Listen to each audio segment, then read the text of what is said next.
Niega agbendi boko mia togo bito mia meyole nia de dua mtakla meyole apotisia nya we chona bubuna nia de penu mina mia bona mi be mi khodi egbe yora ma uto hono ga be nya nwe ega cho agbo gwa de nya me ke egbe a me ke mi ja khone mia yali ye nya na mi nya we nya pa adito yora be don't touch ede album yare tu e uchong kona be ngbe habame ebe ngbe habame ela de mo menami yi tao cho nkoma dare pa mai ya di be ngbe habame la de go menami ke magrona mi be mam nyame yo kata di bena yo ayo yo apuka le emission me ne yo agro nyade alo yo abio nyade nyako haditoa ke nya apukale Nyame yo la blotia plus 228 90 57 89 97 quoi nyatem ado kamenami ke ameye le mwagodo le acitron le mwantia enyi apeto bertin kofi jaka ke yeyo yetebe nyapo gachala kesco aristo ke nyantro le nyapa ampepi ago nyacho gane don't start oui nyawe so yo nyawo muto de Dieu, Beko, Elia, Elaï, tant que mes mille il a belai, il m'a demandé il a Elaï, il a il a et Tom Lena Moblon avait les il est letto. Ne o le letto, io più avere mon Elia. On avait là, pour les trois, alors sur le couronti, et les baillis. Donc on a tourné, il y avait là. Ok. Et ma tu dis le mien peut tout dire non là et doit que les miens peut des joie mais et les qui connaît à katame et yo le yo be coronavirus a ke amiado le kakare di ke amiado le kakare di ke mia no na mi be edoa eli ta nye de kuna mi be enu yo be mia no ma mia no mia be ngoti chongo chong mia no asi kro ejeji ke abale yi nye ba kle don't start nye le metare ka le mia no me a ke obe metare ka ne no mia no me no nye de kuna mi be nyawe alebe ni me gaba kusubo abale ye amon le kukum enon ke nyabro na mi be macho ebia chone nyambe amakupe amabie be mukata agban yi ya ike ne de dubia le dankore di be me be haba avant que les détours que le yobe be haba me gbogbo ojo ni to agbeyin mi ke ngbo e bali po gbogbo le jo la mero wa gbe mi ni ano bi mi afufu mi atoro wa gbe mi wa ke mi le wo agban ya nu le vata mi na ko le vata mi na de ka bi mo so na agban wa e ke ba pobe enyona ba c'est que ni obeje plan ba fi yo yonko ami alate soso na ami achala sende ni me ke ngbo e o ki ja fe preachon la pobe e je plende ni e no so agba wa daro home alo so daro e polondi wa ya mere va gbo wa e be so e agba le ke wa e be kwa agba di be o no do agba ya di be gbe ha ba mi e ame ya possible mais que le boy va à mais on doit comprendre on doit pas avant les gros nya subo que ben on va so yi bureau parce que avant au so agban fia no huia clé beni nya mo clé ne wa ma so fiomi ma so clé a so fiomi clé beni no huia no mo agban ja de clé yes be aller maintenant on la batté so agban so daro agmaba pa no déclé avoir les bureaux mais si que les Kevin Nero fia voilà que so daro pour on dit et trop de chevalier au grand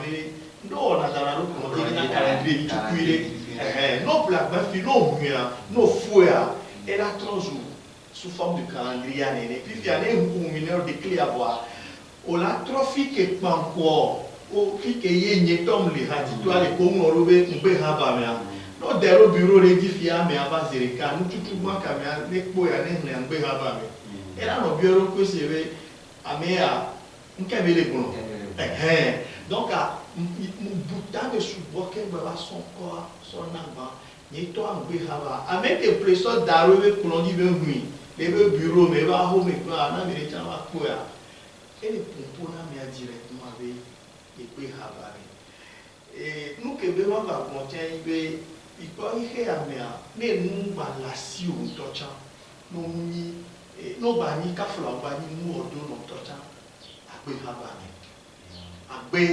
nkume popo c'est que no la o me alo le loko si nous voir ne ba le ni ocha ngba didi loko mia we ro debe mingba didi mia loko mia be mulo ni mu le si ba meyo ni mu le si ame kwa aso loko so kuluvi alo aso loko so afo patutu no ala aso loko so serpent pa mo wa no ponku me na wa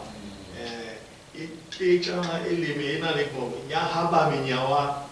we le ko me le chana te play a ma fi kwa la no we ye cha me haba me ya e chana ba de ro be la ba de ko me ro bunku me banya ya to nya ku le ni be mia no te ku me popo ni mia no malgré que mis les doigts, non pas les coller, nos deux temps, et je vous donne un peu de respect. Et respect, moi, il est être humain, le respect que nous avons les colons. Moi, à Béton, mais bouboué, nous avons les colons. À Béton, Tchénan, boubou. Nos vieux courriers, on va Béton, on va Béton, on va Béton, pas mieux que qui trop à Béton, mais qu'on a boubou, il y a beaucoup de boubou, il y a beaucoup de attivire qui trop doit manquer maté donc stage bien prouvé agban ele ni agban ne bon yo le do bon les mila bon agban ele ni agban ame tongon officiellement parce que agban est tout ça et mila agban mené voir et déjà to nous 90 mais agban reto meni TV archive mila ko agban tout ça 100 millions na hamadé amené quoi mi de la vente bon amené récent et en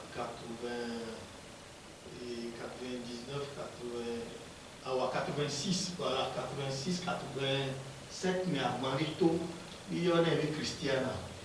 et à TVT to no quoi TVT mi o clip ba yo sona image de dans la mais donc et Bédou écoute avec Gami et nous avec on a tremplin sans émission on a ni TVT 100 millions avec tremplin donc à émission mais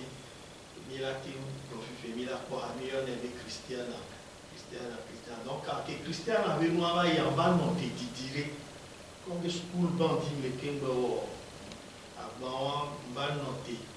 et au village Kembo va jouer modi que va jouer modi quoi moi dire et Mado à Abidjan qui est bien non Abidjan les schools là et on va des chouchous les fous tout monter parce que Christian avait gamé à bien mauvais school be musique qui est mieux on a et bien gamé ni des avant c'est que after Germany jump semaine culturelle et moi mais pas des avant tous les voilà guitare même pour la guitare il voir ni nous maîtriser si bien que nous pas Joe les schools à Abidjan pas trop les musiques de school à Abidjan et institut de beaux-arts qui est mis pour Abidjan on va il faut changer avec plat guitare à cou et tata et pour décorer dans la peinture donc après avant que va trop se préparer va la guitare tu vivre les grands mais quoi trop à trop et va radio qui va trop radio vous dire on va trop préparer à demander de l'Odémi, on avait à mes majestés l'inconnu. Bédile, Bédi, Konya, Menonaï, et Badi à Pamato. Donc à Ban et Yamlé, me vivre tout bien, parce que des temps, mon question. Donc à Végon, on va les nier, et tombe du navire. Et puis, et tɔngbɔn di eni de ya de tɔngbɔn le nyi pe haba me pe haba ni ba no ba miano voa ke gbanya ye diare ya de Jordan jina ka ka de mesia abi bo fule na go na go e ka nkare ni bera e Jordan jine tu gi no loja wala ku na kwa ne de mnya me tout encore Jordan jina be titre et les français be si je savais nous j'aurais me dire si je savais ne de mnyane ne de mnya grand-mère ni ma wele ko e ye ko nyina enya kote ake mi ba gbona ne de mnya ni ma de nyomlo ne de mnya ni ma de suyo ne de mnya ni ma ji hono yo ne de mnya et support quoi donc bon et hay glo ya support si bele ke hanyo quelqu'un glo na nyoro quoi ni ne pour chamba ko boto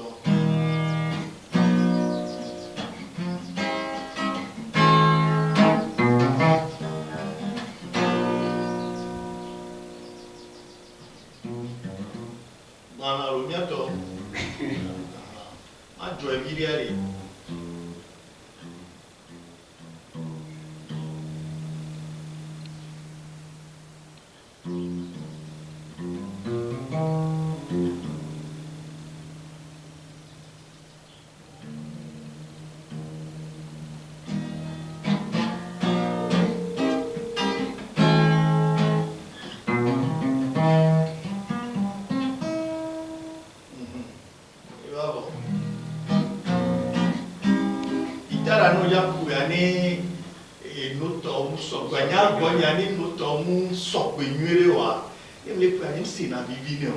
et là souvent il y a pour guitare ndona tue obe sokuma e kawa ole bi wa no no ma ngwe ntana voilà guitare pour tomate pour guitare que me les régler ne ole pour guitare que me les régler ane avec Kenya Music Valley là tout non directement avec loin il y a un autre principe de venir me les comme font fio pour guitare notre collègue pour mano fun mano yo no parce que l'eau est toqué il faut avoir oreille musicale guitare notre collé pour accord collé pour mater non mano pour non voilà oh ma benette ma guarde venir ne mi apporti mais ne mi allons là-haut Témoignons belle si pour mi Yemia oulao Vamona mia bombo mi menyao Mamare menyao Metonam kou De menyao Menonam kou Mede menyao Metonam kou ma benette ma wa de webei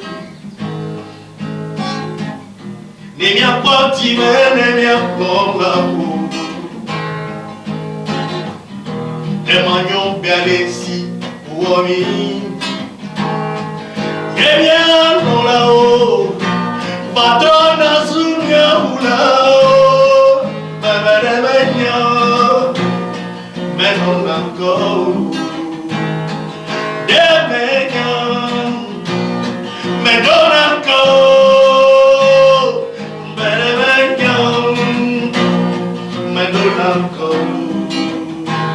Oh baby, I got love man.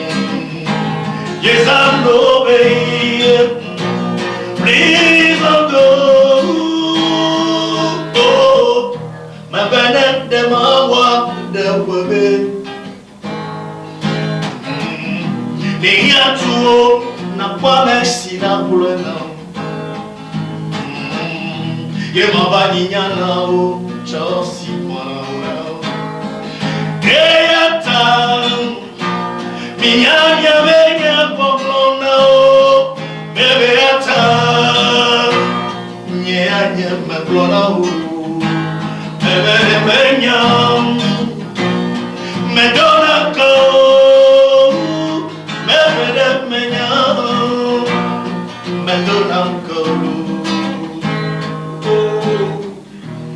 Bene maga fani monsi atiare.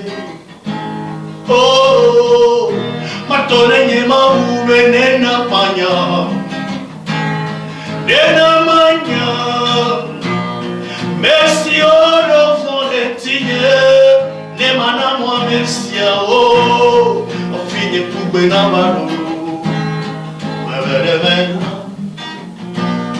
Me dona encore. Me dona encore. Oh, me mancava ni pensi a diare. Oh, ma tonne ma uve nena magnon. Nena magnon. Merci au fond de tigne. Ne mana ma merci a oh. Fille pour benamano.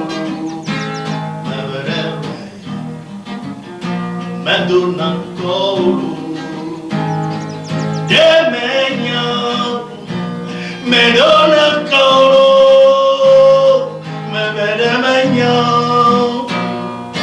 me dona encore.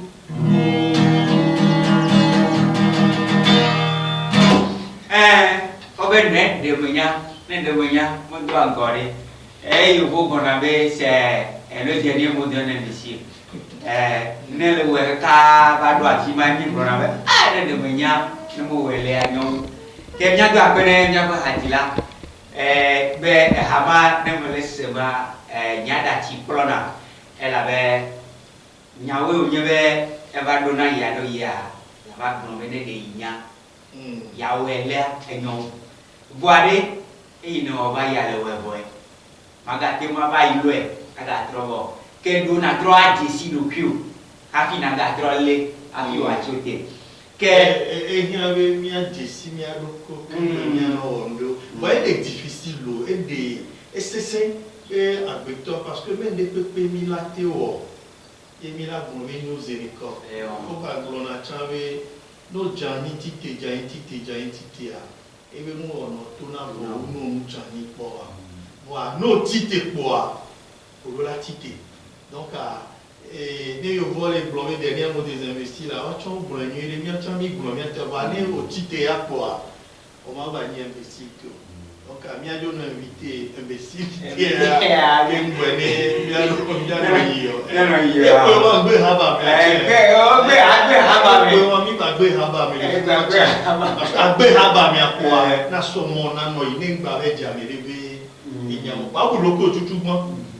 Ah non, il y a des gens qui portent à Bouloko.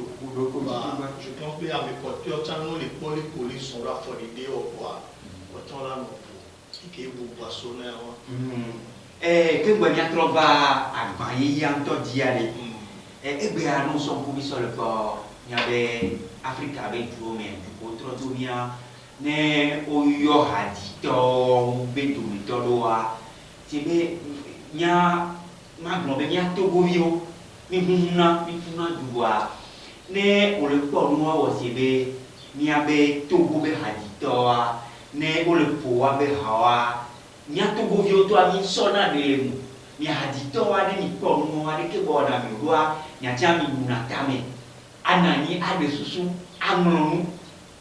aba o so de di ke gwa ba studio aba de apato ne mi le po nuwa de ke bona mi Mado Kaflana me kole Togovi kole pomia et Tamioa ma blondia avec Vivina Merova ma dikupuno et be nemim le tonya o le tuya mewa nemim te le tonya o nemia nonoa et toi mate inko donc ekemwo yemi pove nyoa ni la blona me nyo kemwo yemi pove nyoa ni la blona ne mi do bonu mi le ponu gbegle voa mi bonu do dia et yo vo gbo avec hypocrisie et hypocrisie gande le togoa mi a togo viwa mi ni hypocrite mi a le ke ma gbo le gbegbe mo et kafla podome mi a be podome e nignon ye mo le gbo be togo to keke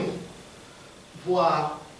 ne mi le premier togo viwa zonia majorité bobo toi bien mais bobo toi bien mais pour toi mais et les nippli yo ma hypocrisie pour toi mais les nippli na mais quoi musique est mis le Togo et Kafla et radito gangan le Togo que y Togo vieux ton nyabe a me won sinwo tout bato et nyabe pour nous les petits bobore je veux dire, pour moi, et nous concert de je veux dire, à l'eau Bénin, à l'eau Burkina, Côte d'Ivoire.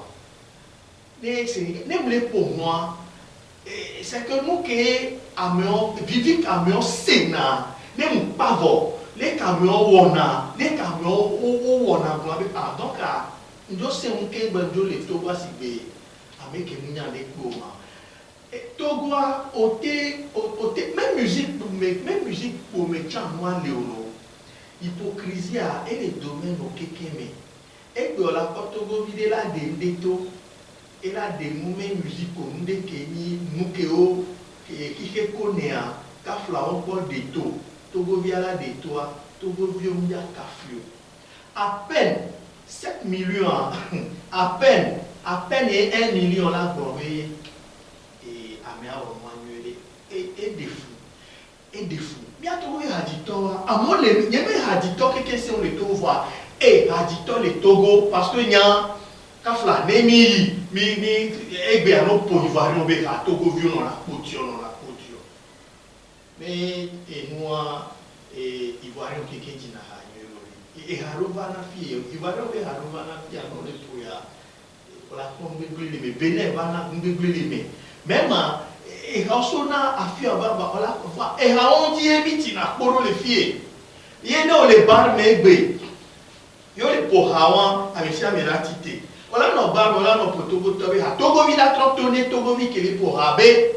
au moins des mois de le na pour avec na c'est et des fous quoi et des fous mi les blancs mi les blancs voir aussi bien pour les tito maintenant mi a Togo via parce que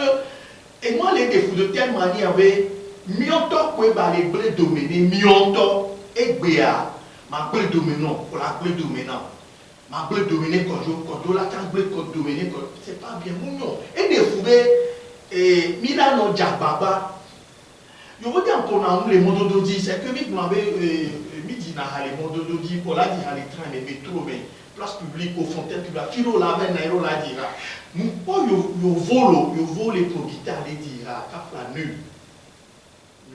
voir yo vole les so gané les kwasi pene ndoke ya mais nkenjo va que va ya o me ver buncha avec yo peut-être il est encouragé à me on essaie de remettre to voir micro difficulté c'est que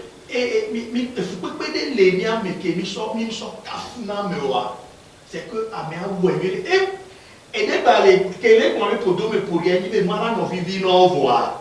Au moins exprimer, au moins on l'a sorti en moi Jordinayo, les Sofiens Fia, et là-bas, mais c'est et là-bas non, et des fous quoi, et des fous tu curé, et Ghana sans, Ghana tourne il va voir, Amérique avec Opona, Amérique avec Subo. Wa egbeno Ghana opona Ghana be ha wa America be ha opona Ghana be ha wa Africa to kebe ha nketio et ebado gare me Ghana to va prendre décision Fioro prend décision avec les obana quota on a quota de télé pour radio ku bateau quelqu'un be on a pour Ghana be ha 80% les radios on a pour Fioro be do non mais et Didier Awolo Fiahaye mon sonna mais néné voilà yewa 80% de la musique ghanéenne et non il béné à la politique culturelle on va les béné tiens au léo béné be ha dollar non au moins à 60-70% mais et rapporté parce que et au soit droit de côté yewa yewa quand yewa déconnois et du répété comme non mon quand a dit wa a me remate plus a me topo là non plus parce que me voya quoi toi dit bon et les sato et quoi dire dire les c'est on va les plus puis à toi on les quoi dire on te sur les doigts si tu vas monner plus et des fous tu peux wa mais on peut même les bonheur fifia et on vile c'est que on vile akafu akatogo via akafu nke sane zairo va fia parler au douana à motina ihenu les Congolais on va Ivoiriens on va imagine Ivoiriens n'y sait pas mais les blancs promoteur culturel des tona n'y a les duméfier avec Hakam y a Togo Tom Idina et les blancs l'avaient quoi so 10 millions na yo chama avec bon pas nous pour nous marier le corps on laisse comme ça au coloradito so et Abidjan va au loger au plébine au son hondo gomene au bout 20 millionnaires et miami veli miami ko chale ti ha kwa me ale ni ba ni 1 million 2 millions nous so on m'a dit ha les Côte d'Ivoire et pour la 20 millions ivoiriens la ho et les rats ni ba ya jochan e won capacité le ke wa et nous il miami nya ba bon de chale mais ame o ba ni mi so 10 millions na wa de mission 10% les 10 millions les Natogomio qui va accompagner à mer. Tamnoa. Et moi, et habeble o wa me fele. Les kevinaro, on peut venir à Didio. Et dit habeble. Amelo de ano pour doa et les diralere. On peut y aller. Et moi, tiens, amemunya à Didio et les. Qu'est-ce que habeble dit Didian va lever et Kamou la si au sommet dans les studios à Oto Nuerenao. Et tiens, millionnaire chambe et habeble parce que au monde moyen, si le moyen que au bout leur harika les Côte d'Ivoire 1 million. Puis fia au leur harika 150 000. Puis fia ouais studio avec les coucuna mais avec les ouais 50 000. Ne bela sort 10 jours là au harika je pense que maintenant va gaspiller le courant. Là sort 10 jours là sort à les canaux. On laisse combien? Et là sort 2 jours là au Hano Hamano. Et là sort parce que au monde remplit conditions. Ne pepede léa. Et là, non facile, mais on a mis la tête sur 150 000 ans à Miami, on a tout de l'année. Et avec le moi, et bien les blancs, on a été studio fidja quoi. On a les canards, avec 200 000, 200 000 ans. Il y avait peut-être là, et là où elle a c'est, et là où elle a c'est. Et là, elle a un de nous comme nous, les bêtas, elle a pas de mieux. Voir quoi est-ce 50 000 ans. Et là où elle a c'est. Bon, là, si vous avez des gens qui sont là, on les couille. Voir studio, docteur. On l'a vu nous sort avec Blena mais à nos vieux mais à mes filles qui ont on les pour moi donc il y a un mythe qui fait dit c'est que Togo vient non Togo vient mi les blancs il y a pas de il y a des réseaux sociaux dans la on va message avec les blancs et monde vivant est-ce que il est possible là quand je dis oui il est possible parce que il changer mentalité nous allons nous aimer vivre. Il a été long, bien non. Non, mais à pouvoir. Oh, avec le banc, on a page d'étoffe spécialement en Amérique, que nous n'avons pas. Et à quoi ça servait à me pouvoir, à me que au monde on avait pas, au monde on a mais quoi, mais à me mouler quoi, à me voir au monde on avait pas, à me boire quoi, mais à coup quoi, on va naître quoi, nous des quoi, les gens les parfois mais au caf là. Et les hypocrisies à quel moment et pour deux me batailler que moi à mes couvents radito que au mou les c'est des mounions que au mou participer n'a pas au mou y avait concert pas on les pouvait à la radio verti et on les pouvait à les chercher mauvais miti moi mission à son deux mais et pourquoi mais oh à mes quoi ah et bon pour lancer après et bon pour les l'hypocrisie il a 6 mois quoi mia da 6 mois de écoler moi je t'admire que me va admirer aussi combien et donc tu le fais bien en participer non que me le voir participer dans ben chambre le ouais et que les les noa te na be oh don stage et ha ko aya ba viviolo ne do ouais les amato non ben que ti mo les caron que donc Camila toi si les tio c'est combien voir mais et moi bon et les vivants bon aujourd'hui on trouve d'arrêt le bon mais les bons et donc tu ne connais pas mais on va voir au lycée combien puis qu'il y ait problème culture il y avait des problèmes et moi on dit que ouais amelo kafla que les problèmes il y a tant il y a des problèmes de coucou na amelo chanlé que il y en avait promoteur culturel bien vrai et nous on ça et kafla né il y a sa guitare et afifia hein guitare peut-être la note à l'heure d'or nous quelqu'un soit bénéti ma c'est non en tournant avec guitare guitare pour l'appeler c'est que moi school là nous ça savait school là marketing c'est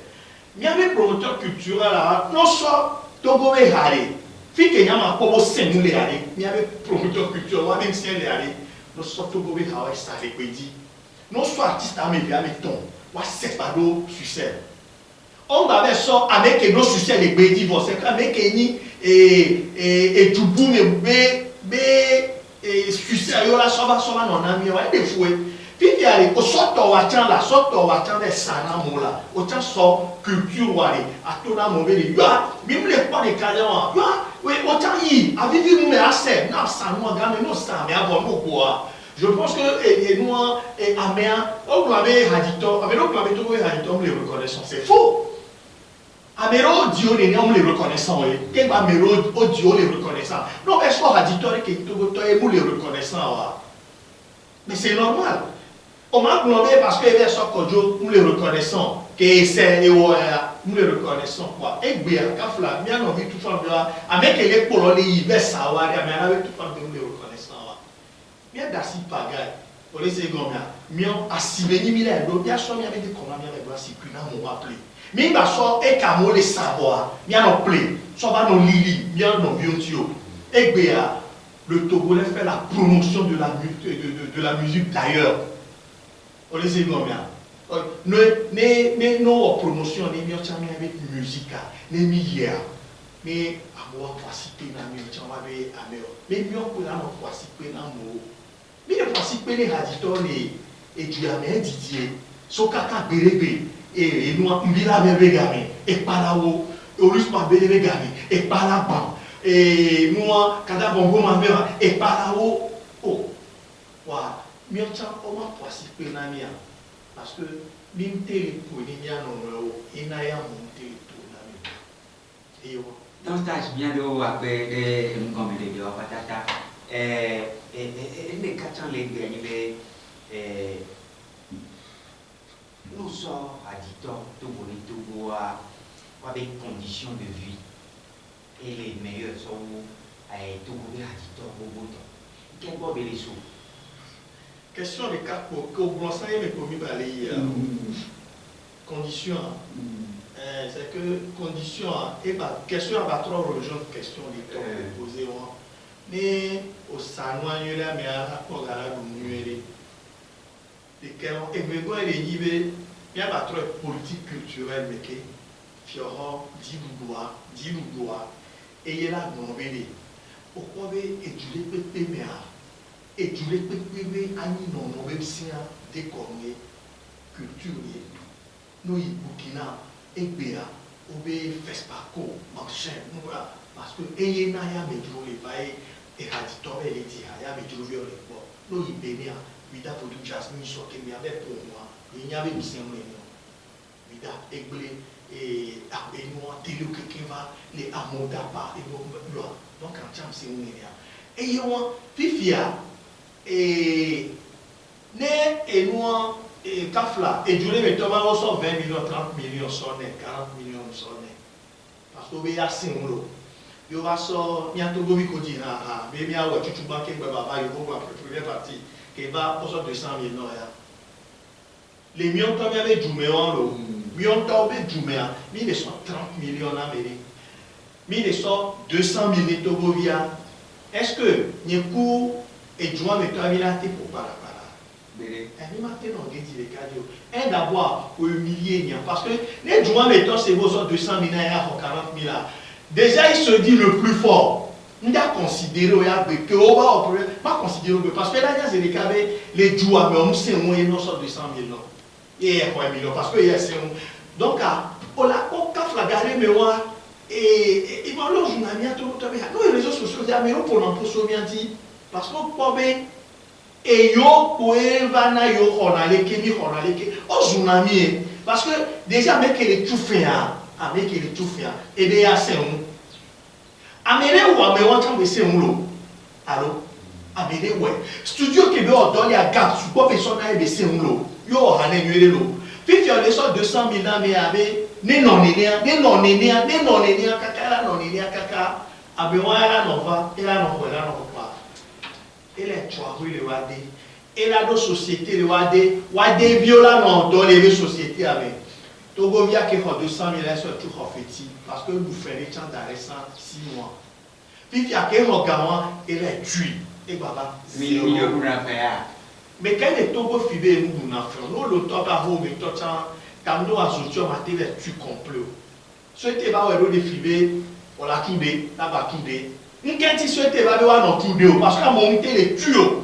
et va les accumuler et garder les sous-bords mais quand les Togo fibé à John les bouffer les Togo à John chanter les bouts à John les filles courant les Togo on est parce que moi les deux n'a pas les jobs donc à ce que va pas à même où elle est à me la têtu et bien à mais l'autre là exotisé toi moi les cas mais l'autre tu vire parce que ce que va pas moi les mais il est conscient mais ça il est conscient mais moi non société on doit pas nous les nions il y en a les gombe ne doit les nions on te permettre na mauvais nous tout va toujours utiliser ton et moi exotisé les cas va utiliser ton allô donc et non les nions il tient les journée allô nous sommes 200 000 Togo via pour les gombe ils sont 1 millionnaire et là va to et dia kafla les miochami les mudo et à Jorebe il nous sort Togo vit 2 mais Togo vit koyé parce que on sort de 20 millions là qu'il soit 20 millions en boutame tabon kunamo un boutame mais il est que maoero on dédé les mais toi ça va do habe moi mais alors on dédé les mais so do et maison de production patron les pédo Togo vive Togo haditontia et ouais pédé Togo hadito mais nyeo et ouais et gars ça là mais ça va créer studio nous sommes une maison de production et bien maison de production quel est Togo nous y bénéa artiste au roi avec studio Nel Olivier avec studio Angélique Kidjo avec studio Kaflaré avec studio nous y Côte d'Ivoire et Hadito avec Bébé Philippe le studio Gani Obedo et Loin vidéo image B studio Gani Obedo parce que on leur donne on les a privilégiés ouais voilà mais là-bas mais on sait mon Hadito pour le tout et Hadito quand il va où va mais ouais voilà on les quoi mais on dit sont les daros ou à nos vieux dit en faux dit nous quoi mais les faire voilà ça daros nos vieux dit et à les 10 millions à bien les 100 000 c'est que oui artiste moyen les ils ont les photos de Facebook dit alors on peut pas se comparer et là mais moi même comme je suis parti chez eux bien milliardaire il s'arrête mais 10 millions avec il a marché pour venir au concert et puis après il est parti même tout le temps que je dis, les gens ne veulent pas apprécier. Regarde comment ils m'ont apprécié. Oh, boulonnais, il a mis ses noms que Jonah. On fait la navette, on met ses noms pour Jonah. Donc, allez, il des coucous, nous connaissons bien des coucous, nous connaissons Méré, nous Georgina, Miochane, et Mila Boulay,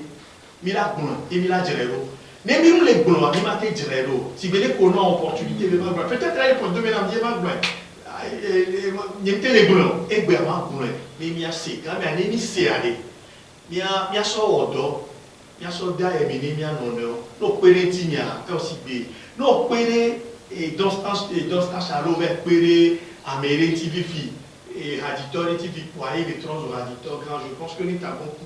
créé industrie, c'est que nous avons créé société de musique de Kéé, mais là, ça a été, et bien, moi, je n'ai pas les moyens, mais j'essaie de les donner les premiers raditeurs routiers. Voilà. Mais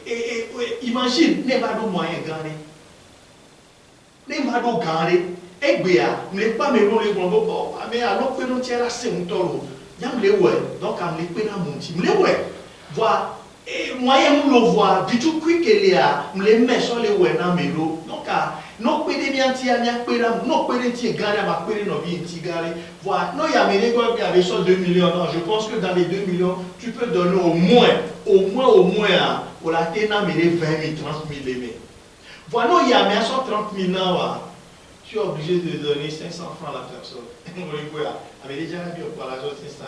avec l'économie du bon Dieu là, et donc, dans les cours, il y a des gens qui sont dénommés.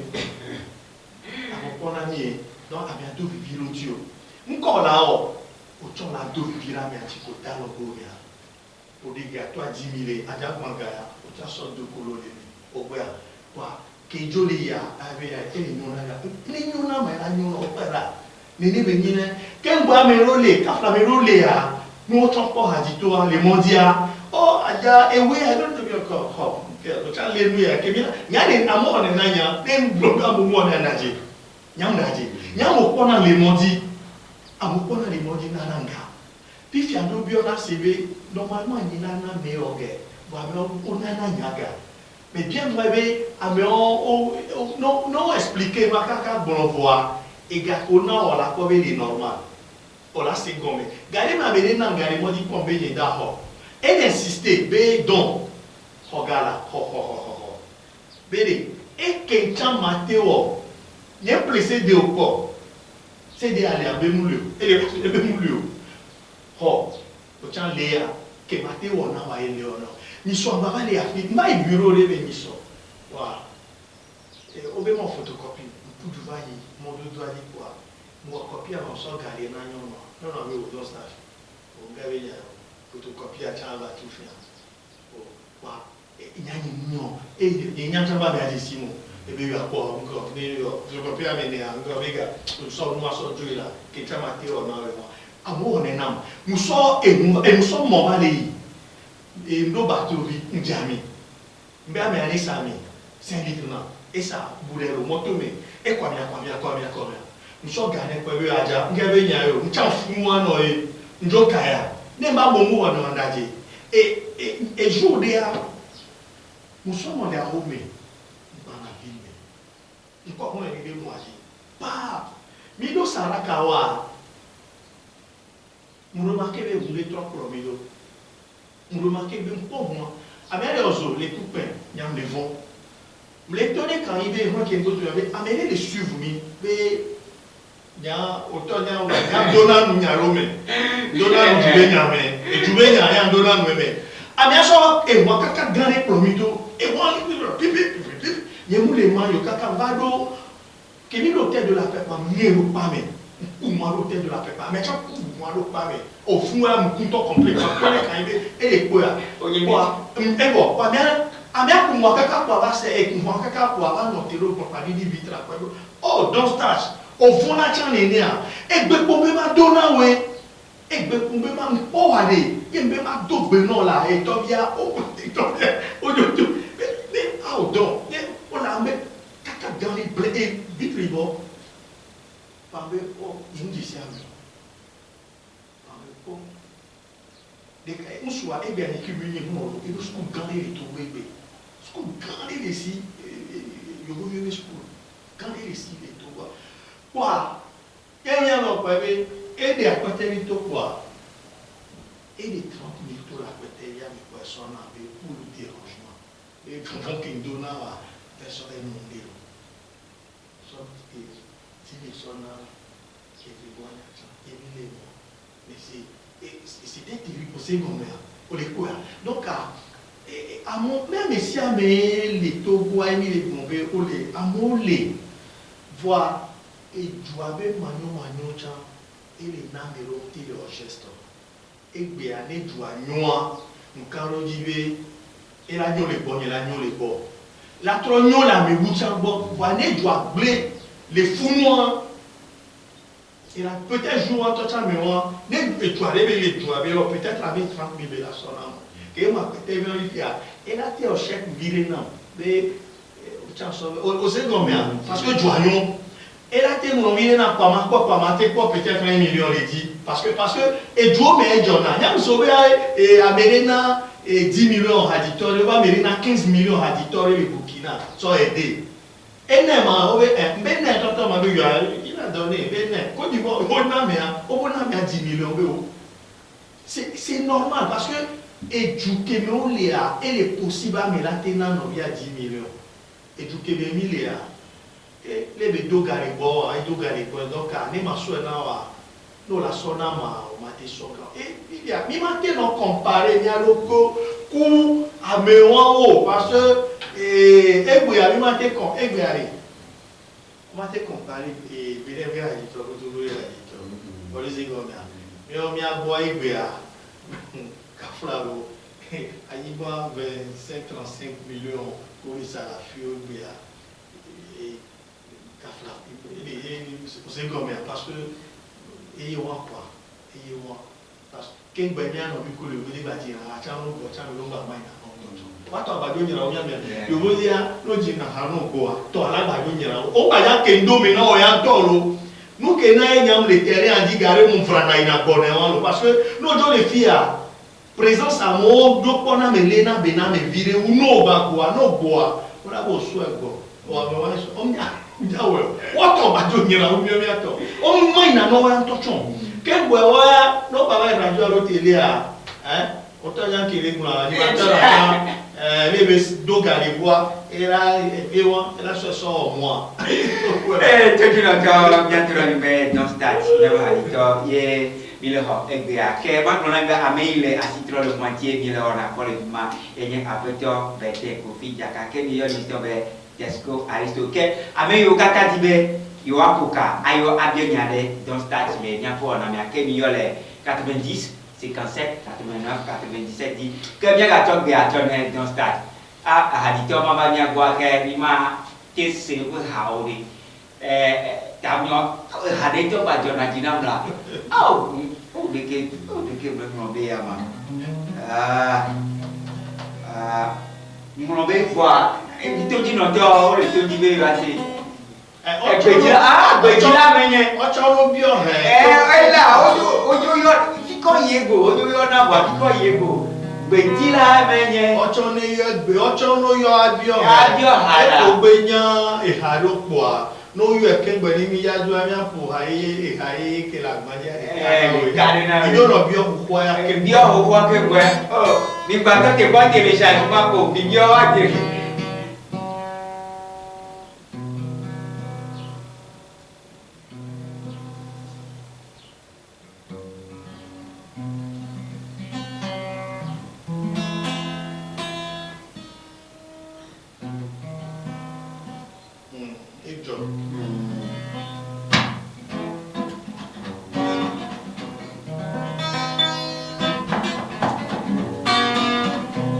Bedila manyan, bediko nyamen nona e.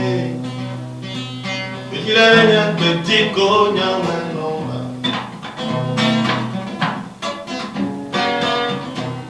Haone me kwe, fika wadido. Bakwe, fika wadando. Nema kwe, fika wadido. Fika nada no, no nya fika nani no, au nya towe. Baba nya titi nyawe, ikwe na barindo, ikwe na barindo, oh ikwe na barindo.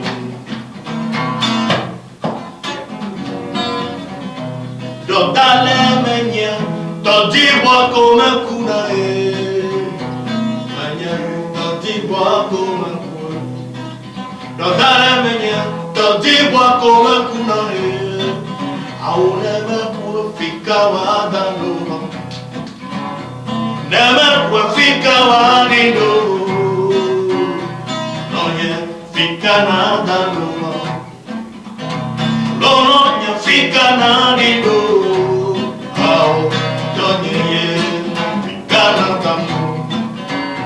Lono nye fika na dido, hao miatowe, mabanya didi nyawe, yekwe na bagi.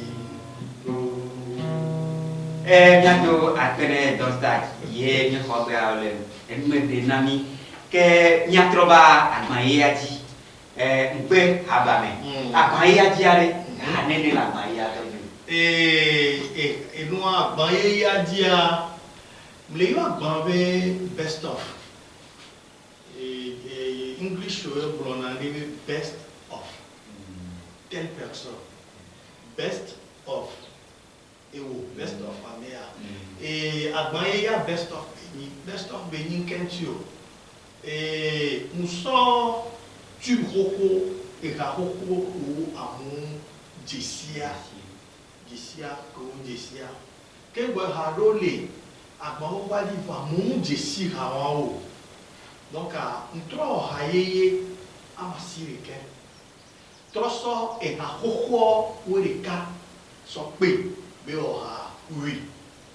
les best of adi et les sibe no plus clair fifia wala ko be eha ame wieli eha wiwa wala ko haya meni atro ko ha hokwa ame wereka eha hokwa me wereka me a wala ko be côté wala ko be côté a voilà et puis gome voilà comme et haro le fuma ba mon jesio oni na ho voir américain et caro jesi va me porte amon nya hao donc am so chanson dari donc ne au play album ya fifia voilà ko e hayeya ku e ha ho keke yedi e ha la veille dit e ha la veille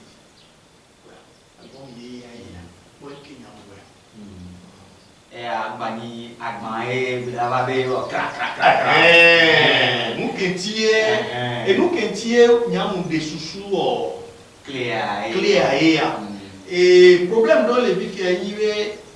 et miabe support beaucoup temps pour les taux egbea et c'est des propos balé non yo vo de gbe la cover o le gbe dans 5-10 ans, c'est des médias existent aussi, mais les cassettes Java c'est des Java Java dans 5 ans. Et bien, on l'a trouvé support collecteur. Non, là, ça, et bien, il y a des machines, bien, ça, on s'en a logiciel au CD. Allô? On a ça logiciel là, non, on l'a installé. Et bien, on va aller ça logiciel au CD, donc on va pas te logiciel parce que c'est des gamins, et va aller. Et bien, on les ça. On les fait logiciel là, on l'a téléchargé, on l'a tout fait. On l'a téléchargé. Et bien, musique, nous t'entendons la corvée, on les scellé. Net dit les cas des cahiers. Société d'eau, les filles, on la sort à non. Mais là, au contrat, on la sait non. Non, mais les CA, mais elle a tout fait. Non, mais les gars play, mais elle a play des cas. Non, mais les gars play album à quelqu'un, mais elle a play album à quelqu'un. Donnez-moi les vidéos, donc quoi. Mais système moi les mieux encore voir on peut les rentabilité na mion les africains si belé ouais ni yo voir no ikwa no c'est rapport tout na fait les ko tout na fait alo est-ce que mieux mi do moyen ko tout na fait pas et moi Mastercard amelo tout n'est pas carte visa et bien to bobine né lo carte visa lo Mastercard date pliga est-ce que contrat les il y avait du yaku à un moment donné et moi qui t'en a ouais ni soit amené les tournants avec YouTube nous contrat pour tout il y a des non contrat parce que vous les éligibles ne va monétiser voilà amené les tournants ni sont nous les possibles pour la ou nous donc on l'a obligé d'enregistrer et moi les pays où ils comme et voilà donc et bien, ils sont errado d'affiler voir. Est-ce que elle est compatible? Mais amélioré après règle, tout le temps après règle. Je pense que. Bien américain quand même, bien bien américain. Et on. Oui, allô. Allô. Mi de coucou me caio. Aha, ujibe abio nyare nyabe haji toa. Nous prenons une bonne matin alors. Nyako jibe abia nyabe haji toa. Oui, tu dis que quand nos vies, et haka Tobi Novi. Tobi Novi. Ah, et quand tombe mi be yo quoi, elle a dit na miro. Quand il veut mi le suivre ya. La mise sur le directement, mais maintenant c'est le vidéo. Ah, elle a dit na miro. Courage nami. Yo, et Zare. Bye. Right, don't start. And we are going to see you. Wait, Tobi Novi.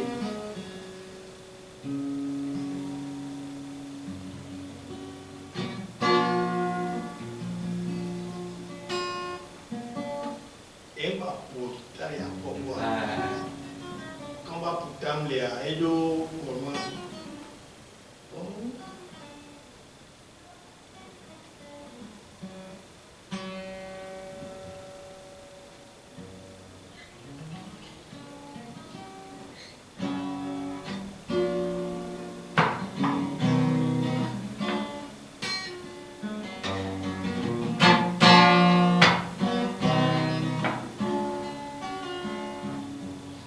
Vionye ani gbọmọ domelo no vionye ani gbọmọ domelo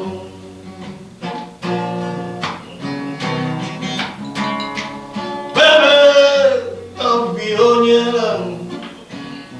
ani gbọmọ domelo no vionye ani mama do mero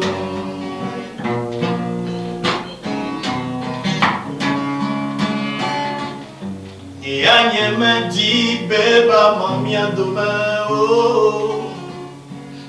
ni anye me di beba mamia do mero ani mama lo lo lo ni ama kwa fire manolo ani mama keke olo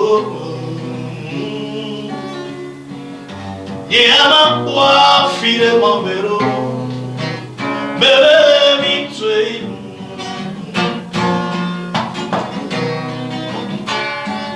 mi tuani continuo ne mi adasino mi tue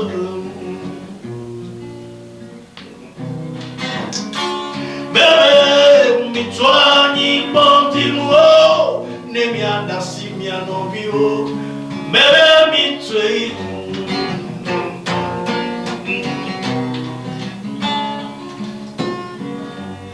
ma po di TikTok plebe capo. Desco mi trova hayati. Gami ane guitare avano di nos e problemi ci cure che ho e no come di numero. Mi attone mi hanno fu avere. Ngati dio kakamila joa a troppo integralité ane correct. Ah, quand même tu dis là que bien ha, bena no kami. Ola trozi no. Boa, mi avait agban que toti uvaroa mpo hado refia obe mauka diula neneu aha patriote la nature devenia matrova devenia version MV devenia version acoustique le ken boye et il y a version live venu mo le vodé donc a mis enregistré live qui voulait au concert à tellement dîner et nous il faut technicien qui est au doigt et il y a des quoi il va sortir c'est des clés non vraiment c'est que c'est quoi pour un concert à donc on dit vraiment partager pour tout dire non parce que nous aussi on a quoi concert ça mais venu le concert à mis enregistré et nous concert à directement et on et on il y a les clés à dire vidéo tiens les dialogues audio les quoi clé à me venir et audio les que vidéo tiens et il y a audio, il y a. Donc, à clé version vidéo, Charlie. Il me souhaite, à me faire les taux et la vidéo. Parce que, nous, et bien, Amero, on a un clip et télé, bon, à cerner. Donc, on a dit, m'a partagé clip à Champla, mon autre clair qui pour ça,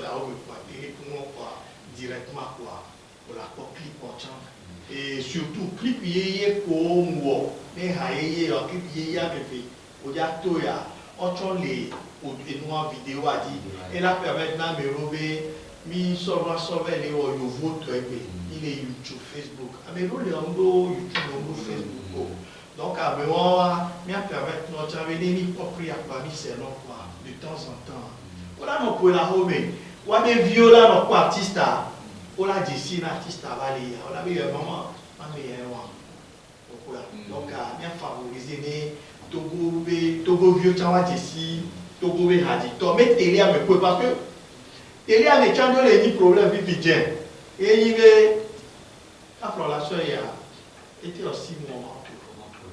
voilà, quel bon personne avait, là, et non, il est pas, il y avait télévision, voilà, ce matin, on va recevoir, on va voir, tout vous vivez à tout vous vivez chez Dia, Blavonné, sans TVT, au pour la Togoré, Boboré, TVT, bien que Mito à Lydia, émission Ronton Nanissan. Oni émission culturelle qui est une émission si décollée au des communes émission dont on a télé mais sans aider voilà et là on la promotion des artistes et là nous avons vu émission des gens dans l'agneau on a pas monté nation puis et nous on veut les balles elle est rare. Radio Lotama Nanissan, par exemple, Nostalgie, où on a une émission, mais Togo artistes spécialement, émission culturelle pour les artistes togolais. Et on a Nani, puis et nous on va les trop relever, et Joabe Magnon, Vivia, et tu vas les problèmes, Kaka va les domaines où on est. Avec il y a les radios, il y a une vidéo, bientôt, et tu as les doga, et là, va pour Dieu, mais foi.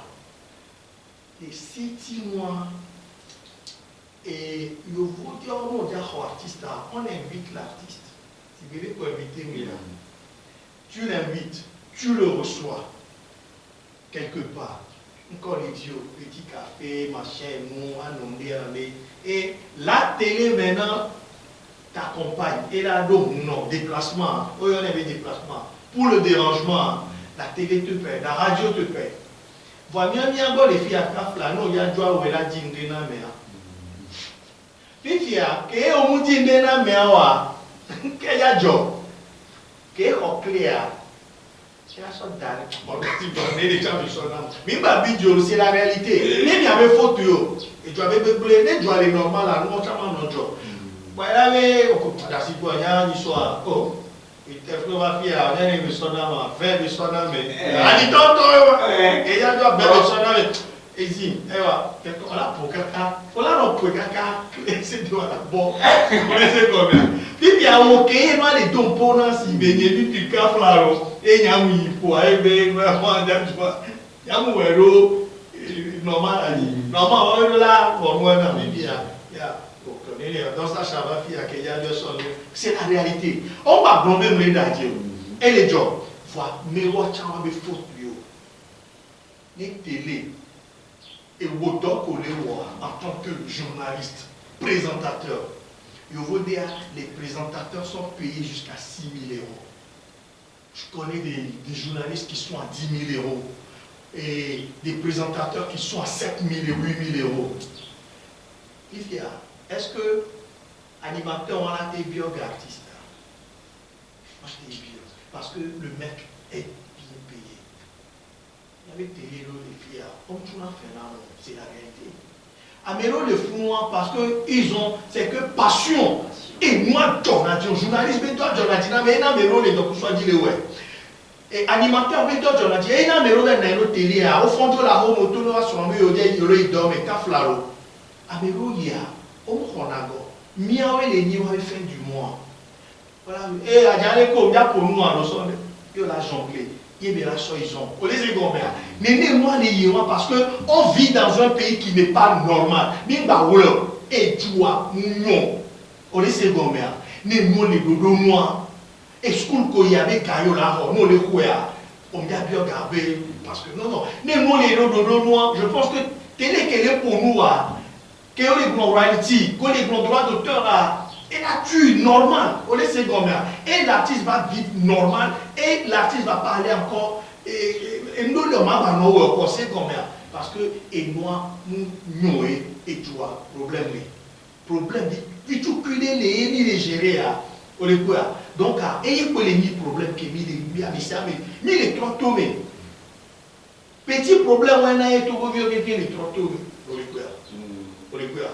After Don't Stash, I will hear a Facebook Dibena, Nene, Milesa, Cléa Meveo, et Okudo, et Audio. Et Cléa, et moi, audio à 5000 vidéos, attends, bon, vous qualifiez les niveaux, et moi, Améa, normalement, il y a 5000 ministères. Et moi, et audio, je pense que, et moi, vidéo, je pense que Mila va, parce que vous l'étudiez, le prix.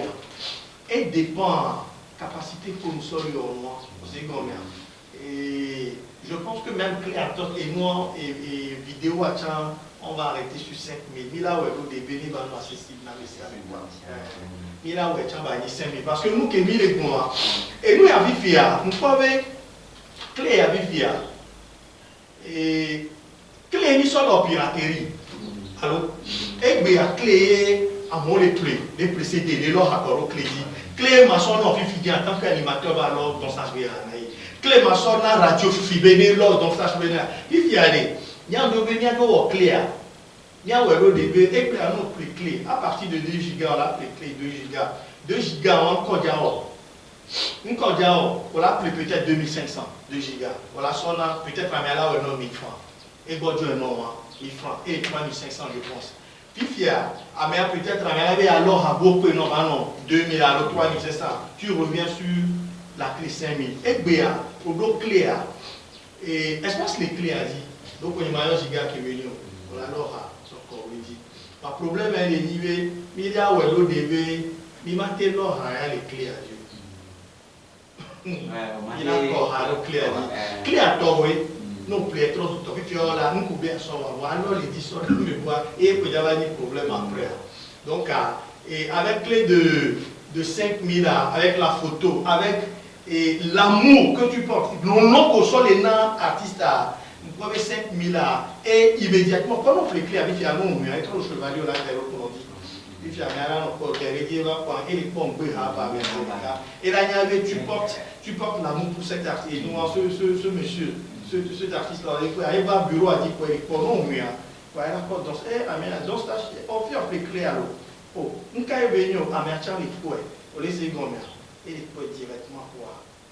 et ça fait plaisir quoi c'est comme et nous déclare les vidéos finaux déclare on sort donc nous quoi toi pour nous do bureau mais là déclare bureau là ben pour nous do room là va déclare pour puis fier on va arriver c'est d'aller et les claquer et puis il y avait les claquer donc assez d'emballage claqué maintenant je pense que il faut donner l'opportunité maintenant mais qu'au longtemps bien permettre de faciliter quoi moi je veux la facilité d'avoir des chansons des artistes bien ouais donner bien accessible quoi et avec beaucoup quoi il va appeler c'est des filles pas on va se faire mais va leur crédit donc à peu près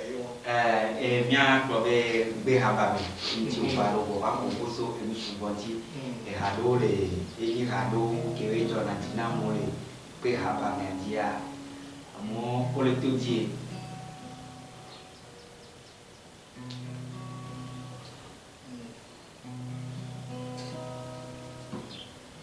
Sonde odona mwande okena eyi ya de ovana ikiamela si odo vezale odona Sande okena eyi ya de opana ikia mela tio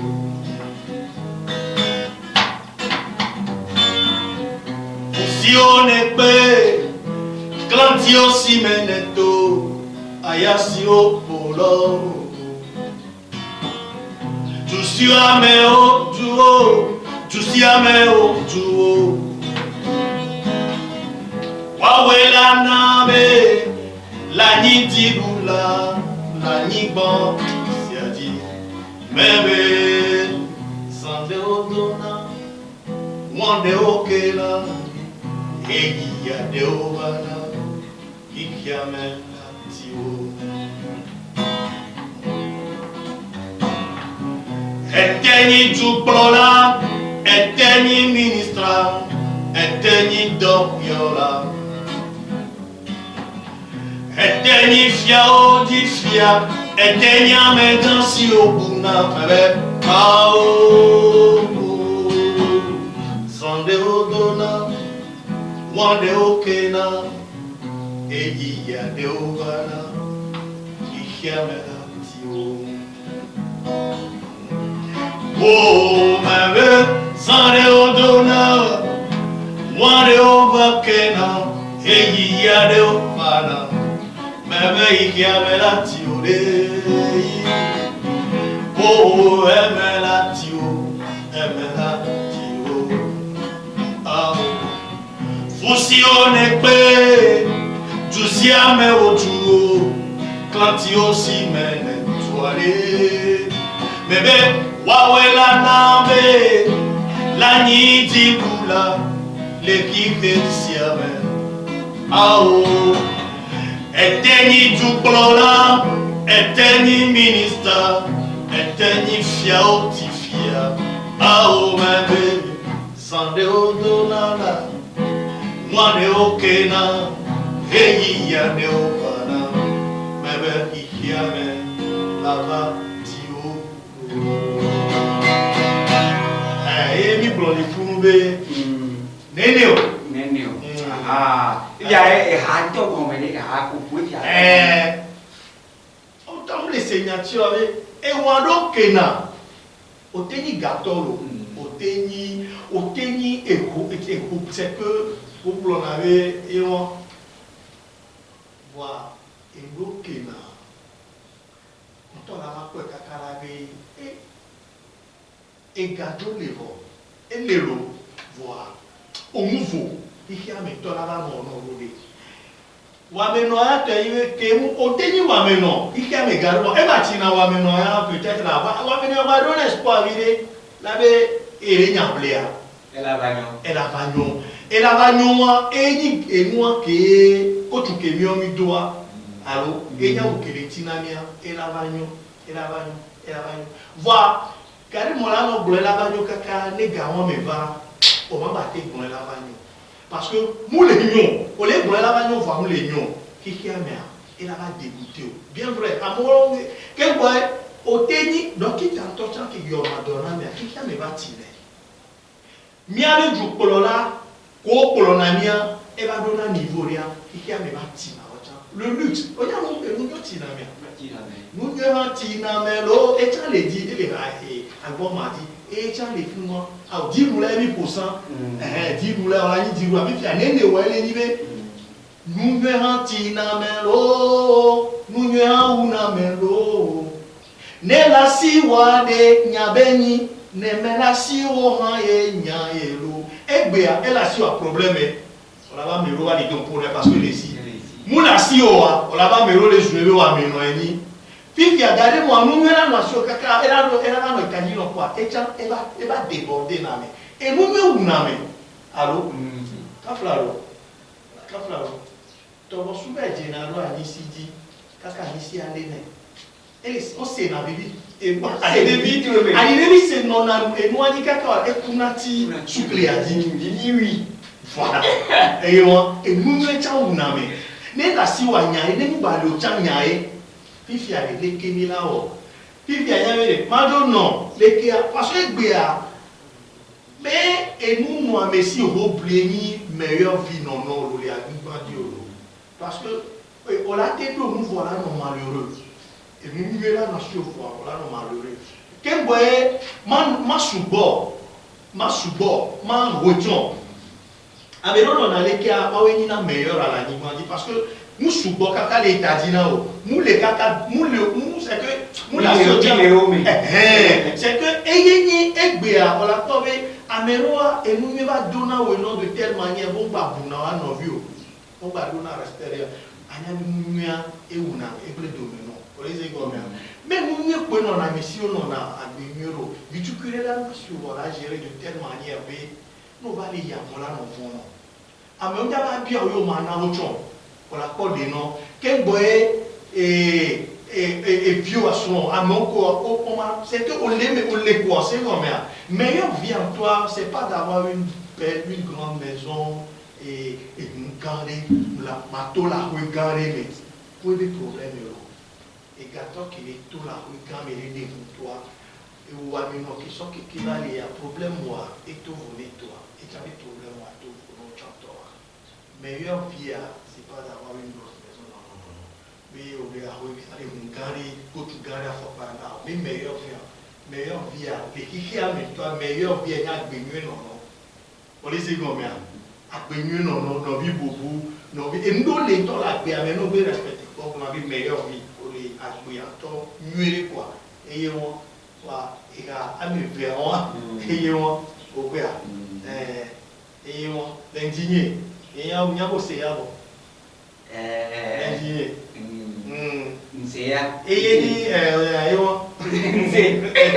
l'indigné ayewa nuke na ye nyambitia yo be ma be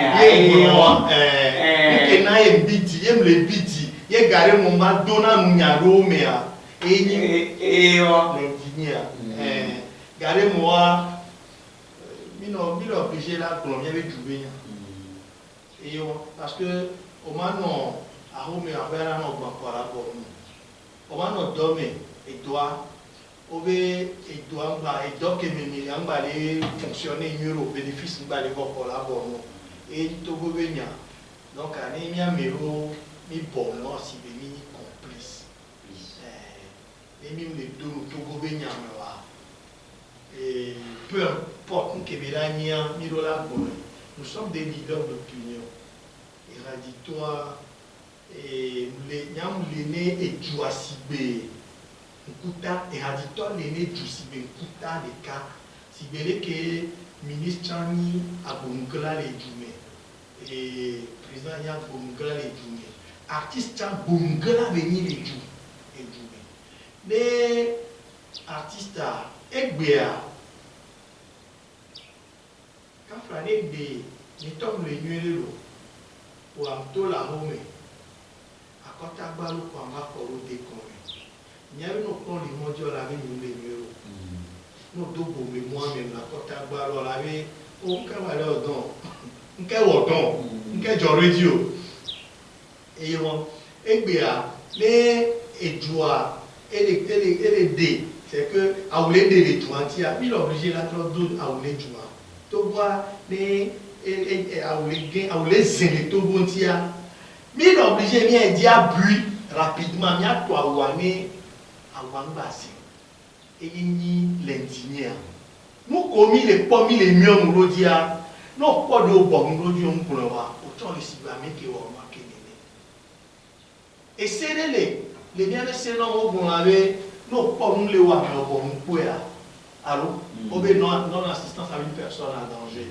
Le Togo est en danger et moi je ferme ma gueule, non. Et il est nivé, non assistance à mon pays en danger. On est combien?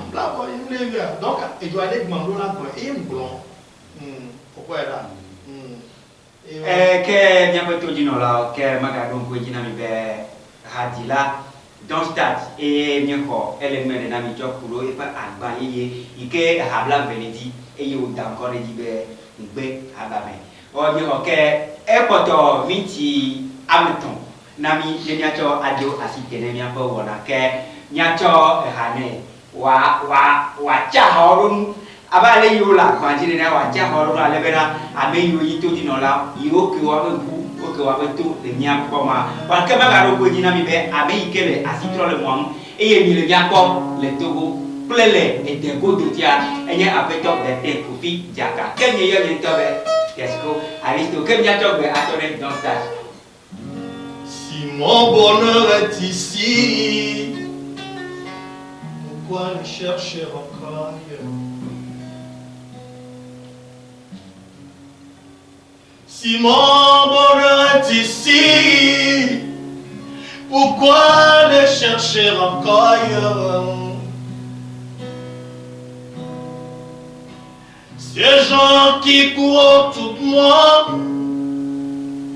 où vont-ils? Est-ce que c'est le vent qui les pousse dans cette direction? Je ne sais pas, mais moi je sais que j'ai tout. J'ai tout ce qu'il faut pour vivre. Elle m'a donné tout ce qu'il me faut pour vivre. Oh,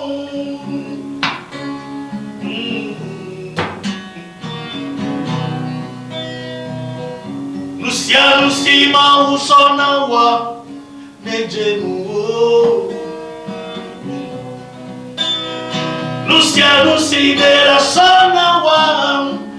Nejenu. Oh, ma tête sort de Bliana, oh, mieux qu'au la Sona, ma tête sort de Bliana, oh, mieux qu'au la Sona, oh. Et bien, nous avons les Togoa, qui est bien bavé dire la fille, et moi.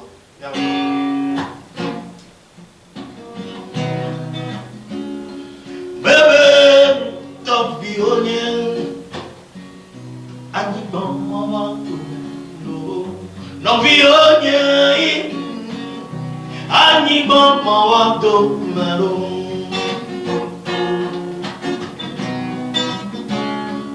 Oh, y'a me dit, bébé, maman, demain. Y'a me dit, bébé, maman, demain. Ani bomero lolo, y'a ma quoi file manolo. Oh, ani bombe kekelo. Y'a ma quoi file manolo, bébé biche.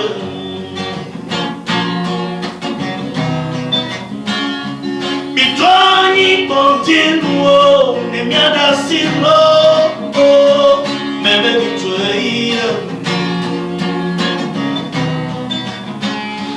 Bitoni continuo, ne mi adasilo, bébé biche. Oh, nie ma poli ti tople vegabon. Nye me poli gato plebe poipo. Nye me poli ti tople poipo. Bebe mi tui. Bebe mi tui ni bondino ne mi ala sinlo. Bebe mi tui yam. Fica mi chuani bondi nuone yi gemenya.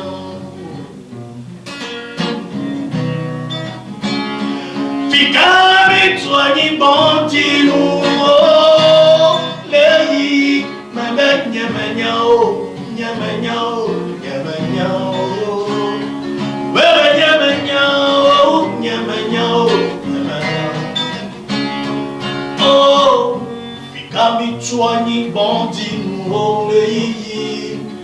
mabanya manyaola.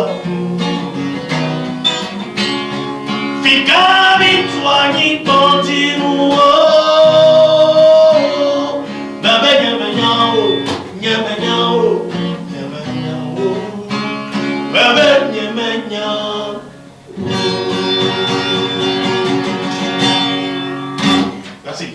miado akpene miaƒe todzinɔlawo miame yiwo katã wo miaƒe ŋku kple miaƒe to yina mi tso gɔmedzedze kaka va ɖo fifia miado akpene ni ke miado akpene tɔ wonɔ yi ke gakpɔ miata kaka va ɖo miaƒe wɔnawo kpaƒe hafi miakpa le mitsi ame eve ƒe gododo mea ke miatsɔ egbea ne dɔnta ne enya ɖe le si wòagblɔ ɖe Togo dukɔa ne wòagblɔ nɔ.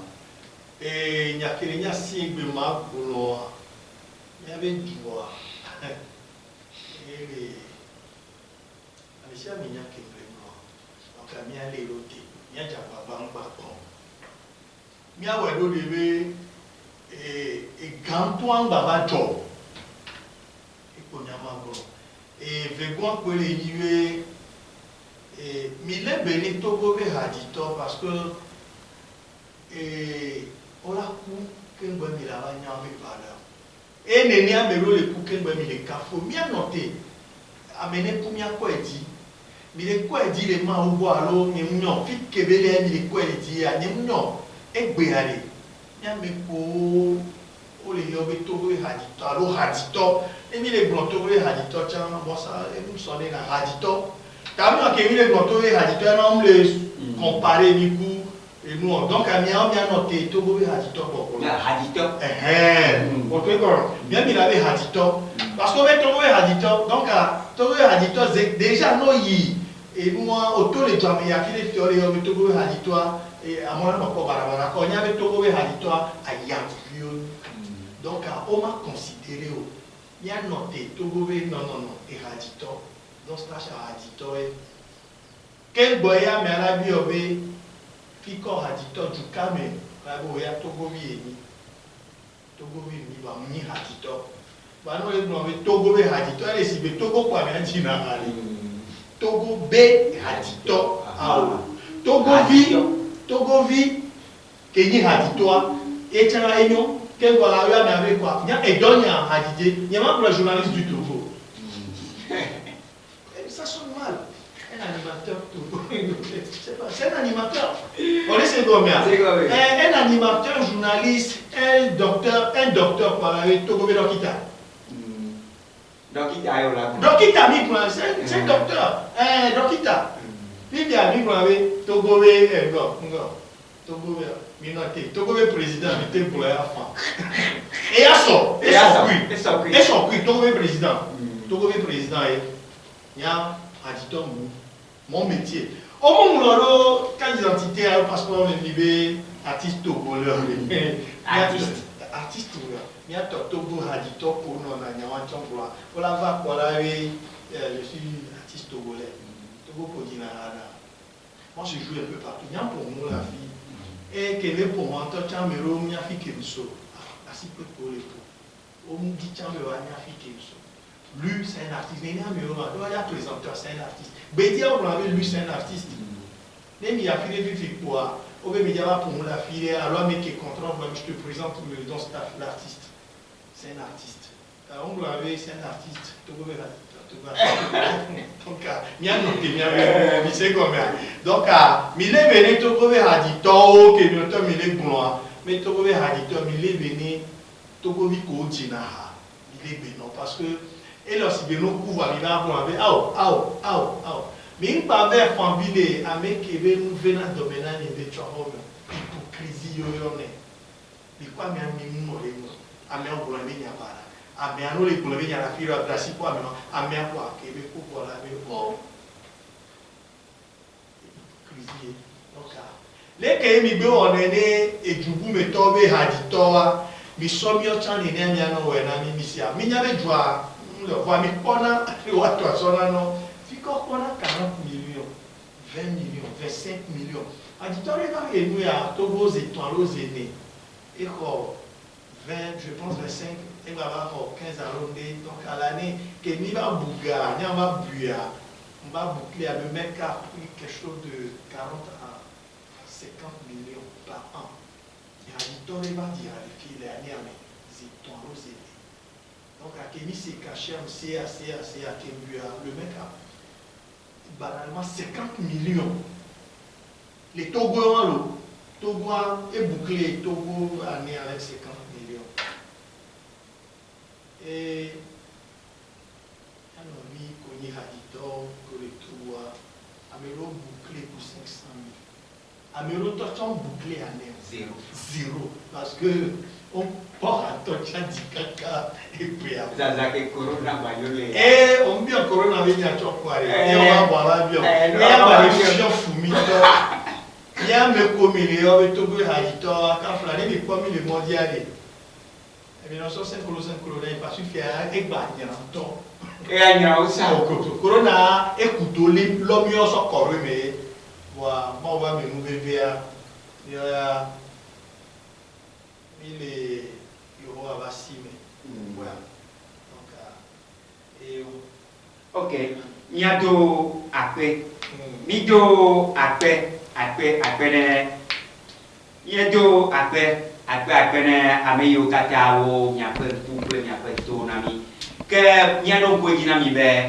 don't start atila yedi yoba o ba de menami chokuro yebe agban ya iko neto eyo dam ko de be habame e ke die magronami be hareka blave ledi ke ebe ho beni ko to kwa maton ke demi ge yo e kwa ke les vidéos à dire il y a des appels non mardi que mi ameyo kata ledima demi be yo e kwa nya quoi allo demi be yo mi quoi que nya quoi kaba que magronami be lundi a vidéo yi de kaya tout lundi et YouTube a dit et mi terminé avant que lundi ni et a mis les 3 6 les tine sur il a sort et nous et hakere vidéo a terminé que mi le yobe maugan qui a bleu volo et que mi on il dit là a bien envie tani hadito yo na le Tesco le verre et puis il dit vidéo a sombé lundi a vidéo à la taux donc on a même trouvé encore vidéo à yeye me tu lundi a melo rendez-vous dans les et nous en YouTube après pardon donc ça fait avec gliadi il y a pas gliadi pas bien la trouvé et moi vidéo hier que maro ko yina mi be ami ke trasi le moi et ni apeta be ten ko fi jaka ke ni yo ni to be Tesco aristo ke nya gona be e choa nya ga ho amebupu waga ba de numenani le chape gome ale ke no le yidwa ke nya gona mi be e go ke ane je jina mi ma o te ho no ike be na mi anwa e ga be mi anu ne pro nya ga tai waga pro digo ne nya cho akodada ane ke nya gona mi be e izare bye bye.